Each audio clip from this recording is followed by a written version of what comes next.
Saudara, kelompok kriminal bersenjata kembali menebar teror dengan membakar rumah warga di Kabupaten Puncak, Papua. Pembakaran rumah warga ini diduga sebagai aksi balasan atas tewasnya satu anggota KKB pada Senin lalu.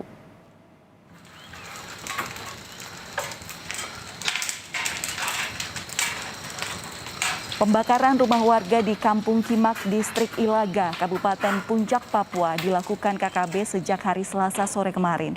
Hingga Rabu sore, saudara, sudah belasan rumah warga yang dibakar. Pembakaran rumah warga ini diduga sebagai aksi balasan atas tewasnya salah satu anggota KKB bernama Ali Tekogoya yang ditembak oleh Satgas Damai Kartens pada Senin lalu. Selain membakar rumah warga, kelompok kriminal bersenjata juga melepaskan tembakan ke arah perumahan warga yang membuat warga ketakutan.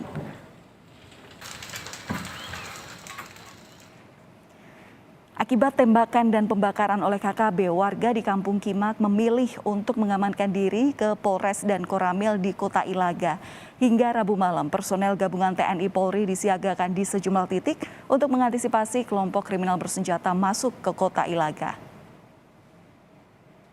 Diawali dengan adanya letusan senjata api, diduga senjata api genggam ya.